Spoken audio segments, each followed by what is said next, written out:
நான் இன்னைக்கு ஒரு துவா படித்தேன். எனக்கு ரொம்பவும் ஆச்சரியமாகவும் அதே நேரத்திலே ஆனந்தமாகவும் இருந்தது. இதை நான் உங்களுக்கு சொல்லித்தர வேண்டும் என்று விருப்பப்பட்டேன். எனவே இந்த பதிவை நான் உங்களுக்கு தருகிறேன். அஸ்ஸலாமு அலைக்கும் வரஹ்மத்துல்லாஹி வபரகாத்துஹு. அன்புக்குரிய சகோதர சகோதரிகளே, வீடு வாங்க வேண்டும் என்பது எல்லாருடைய ஆசை. அது கொஞ்சம் நிலமானாலும் சரி, சொந்தமாக ஒரு இடத்த வாங்கி அதில் வீடு கட்டிடணும் என்பது எல்லாருடைய ஆசை. எத்தனை நாளைக்கு தான் இந்த வாடகை வீட்டிலேயே இருந்து நம்முடைய வருமானம் எல்லாம் அதிலேயே போய் கழிஞ்சிட்டு இருக்கிறது. நாமளும் என்னைக்கு சொந்த வீடு வாங்கலாம், என்னைக்கு வாங்க போகிறோம் அப்படின்ற ஏக்கத்தோடும் தேட்டத்தோடும் இருப்பவர்கள் நம்மிலே நிறைய பேர் இருக்கிறாங்க. ஏன்னா மனித பிறப்போடு அவனுடைய ஒட்டுமொத்த வாழ்க்கையோடு தொடர்புள்ள ஒன்று வீடு இல்லையா? பிறந்ததிலிருந்து நம்ம இந்த உலகத்தை விட்டு மறையும் வரை வீட்டுக்கும் நமக்குமான தொடர்பு அருந்து போவதே கிடையாது இல்லையா? ஒரு வீடு இருக்கா, வாசல் இருக்கா, எங்கே இருக்கிறீங்க அப்படின்ற அந்த கேள்வி சர்வசாதாரணமாக நாம் நலம் விசாரிக்கும் பொழுது கேட்பதை பார்க்கிறோம் இல்லையா? எனவே வீட்டின் ஆசை என்பது இயற்கையான ஒன்று. அது மட்டுமல்ல, வீடு என்பது இங்கோடு முடிந்தும் போகாது. நாளை மறுமையிலும் நமக்கு வீடு உண்டு என்று குர்ஆன் சொல்கிறது. வல்லாஹு யதுஉ இலா தாரிஸ் ஸலாம். அல்லாஹ் அமைதியின் வீட்டின் பக்கம் உங்களை அழைக்கிறான் என்று திருக்குர்ஆனிலே ஒரு வசனம் இருக்கிறது. இன்னும் எக்கச்சக்கமான நபிமொழிகள் சொர்க்கத்திலே வீட்டை பெறுவதற்கான வழிகளை பற்றியெல்லாம் நமக்கு வழிகாட்டுகிறது. பெருமானார் ஸல்லல்லாஹு அலைஹி வஸல்லம் அந்த வார்த்தைகளும் அந்த ஹதீதுகளும். எனவே வீடு என்பது இந்த உலகத்தோடு முடிந்து போகாது. நிச்சயம் நாம் இந்த உலகத்தை விட்டு மரணித்ததற்கு பிறகும் மன்னரை என்பது அதுவும் ஒரு வீடு தான். அதற்கு பிறகு மறுமை என்பது அந்த மறுமையிலே நமக்கு கிடைக்கக்கூடிய உயர்தரமான விசாலமான வீடு, அது கற்பனையில் அடங்காதது. ஆக மொத்தத்தில் வீட்டினுடைய தேவை, ஆசை எல்லோருக்கும் உண்டு. நம்மிலே பலருடைய ஆவல் அதுவாக இருக்கிறது. நான் இன்னைக்கு ஒரு துவா படித்தேன். எனக்கு ரொம்பவும் ஆச்சரியமாகவும் அதே நேரத்திலே ஆனந்தமாகவும் இருந்தது. இதை நான் உங்களுக்கு சொல்லித்தர வேண்டும் என்று விருப்பப்பட்டேன். எனவே இந்த பதிவை நான் உங்களுக்கு தருகிறேன். சுனனுன் நசாஇ என்று சொல்லக்கூடிய ஒரு நூலிலே பதிவாகியிருக்கக்கூடிய ஒரு ஹதீஸ். ஹஜ்ரத் ரசூலுல்லாஹி ஸல்லல்லாஹு அலைஹி வஸல்லம் இடத்திலிருந்து இந்த ஹதீஸை அறிவிப்பு செய்யக்கூடியவர்கள் சையதுனா அபூ மூஸல் அஷ்அரி ரலியல்லாஹு அன்ஹு. ரசூலுல்லாஹ் இப்படி துவா செய்திருக்கிறார்கள். என்ன துவா செய்தார்கள்? இந்த துவாவை நாமும் வழமையாக ஓதுகிற பொழுது வல்ல அல்லாஹ் நமக்கென்று ஒரு வீட்டை தருவான் நிச்சயமாக. அதே போன்று நாம் இருக்கிற வீட்டை அல்லாஹ் விசாலமாகவும் ஆக்கி தருவான்.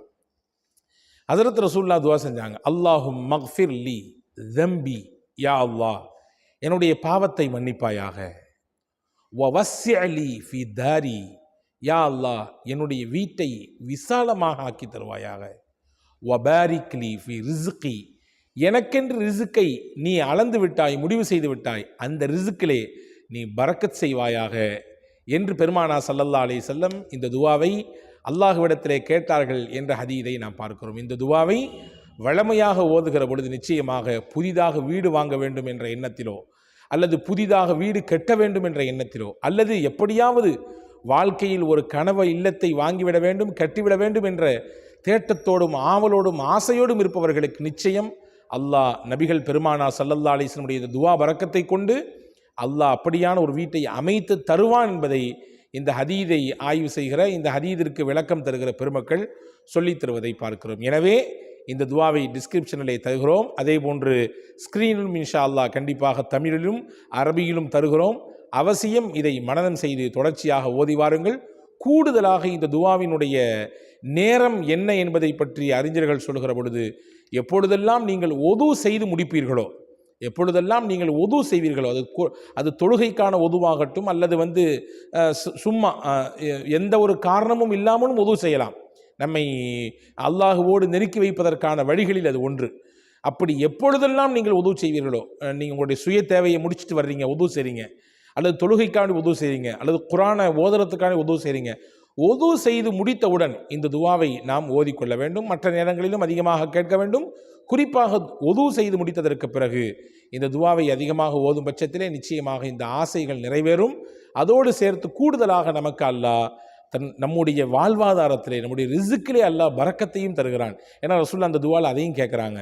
ஒபாரிக் லீ ஃபி ரிஸ்கி, யா அல்லாஹ் என்னுடைய ரிஸ்கை நீ பரக்கச் செய் என்று கேட்கிறார்கள். அதே போன்று இந்த துவாவிலே கூடுதலாக நம்முடைய பாவங்கள் எல்லாம் மன்னிக்கப்படுவதற்கும் இந்த துவா காரணமாக இருக்கும் என்பதையும் அறிஞர்கள் சொல்லித் தருகிறார்கள். எனவே கவனத்தில் வையுங்கள். வீட்டின் மீது கனவு இல்லத்தை கட்ட வேண்டும் என்பதன் மீது ஆவலோடும் ஆசையோடும் தேட்டத்தோடும் அதற்காக வேண்டியே உழைத்து சம்பாதித்து பொருளிட்டு கொண்டிருக்கக்கூடிய அனைவர்களும் இந்த துவாவை கவனத்தில் வையுங்கள். ஆனால் ஒன்றை கவனத்தில் வைக்க வேண்டும். வீட்டை கட்டிப்பார், கல்யாணத்தை முடித்துப்பார் என்று தமிழில் சும்மா ஒன்றும் சொல்லவில்லை.